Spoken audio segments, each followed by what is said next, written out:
The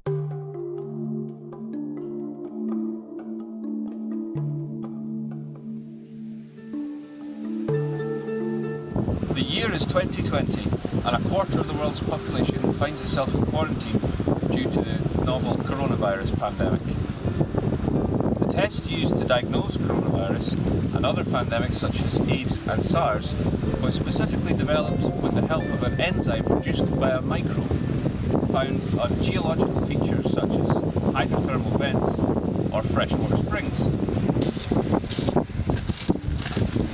Geological features are all around us every day, such as this conglomerate rock, formed with compressed sedimentary pebbles and exposed up to 6,000 years ago when sea levels rose 10 to 12 metres high and then retreated, exposing features and rocky headlands such as this.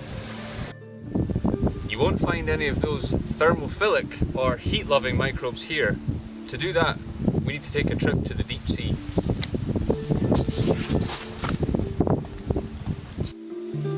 The globe is made up of 70% water, and within oceans, deep sea is defined as depths beyond 200 metres. These are considered extremely harsh environments with temperatures below 5 degrees Celsius, extreme pressure and no sunlight. Hydrothermal vents are considered to be some of the most extreme environments found on Earth. Typically associated with tectonically active mid-ocean ridges, hydrothermal vents form where seawater is vented into the ocean at temperatures as high as 400 degrees Celsius. As the vent minerals cool and solidify into mineral deposits, they form different types of vertical hydrothermal vent structures. The clearest observations of hydrothermal vents come from remotely operated vehicles, or ROVs, deployed from specialised research vessels. Diving to extreme depths, both photographs and real samples can be obtained for analysis. Previously considered to be barren landscapes, the deep sea actually constitutes the biggest habitat on Earth and boasts the highest diversity of biomass anywhere on the planet. Here we see some examples of hydrothermal vents towering above the seafloor. Mineral-laden fluid superheated by magma below gushes out the chimney into the overlying water column. As no sunlight can reach here, communities of animals depend on other sources for their energy.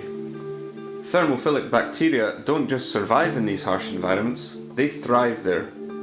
They use chemical compounds in the vent fluid to produce organic material through a process known as chemosynthesis. In turn, this process supports a diverse array of animals that eat the bacteria. But what do these bacteria have to do with coronavirus?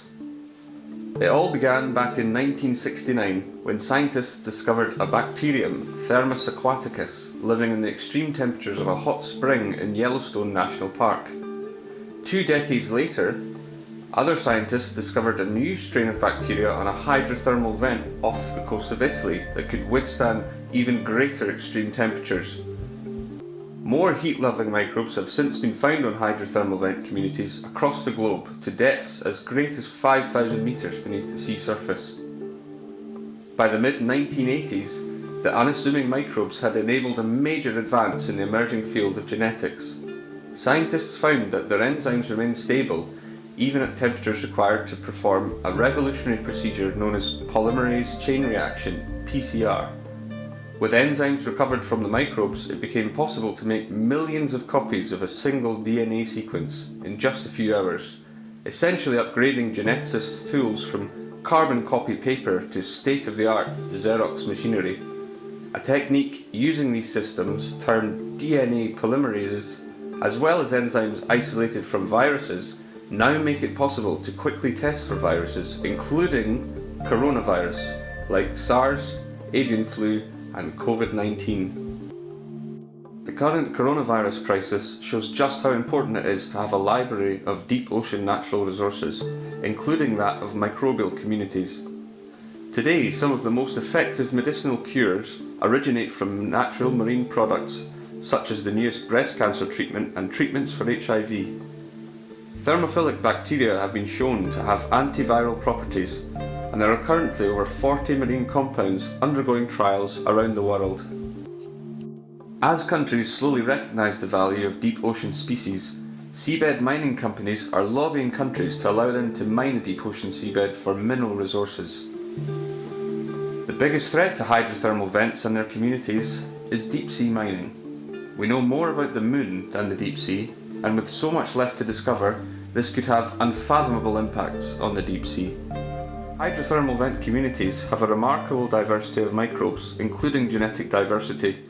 This represents a huge potential to medical science, both in the future and during the current global situation. To protect these resources, we need to keep exploring and discovering before it's too late.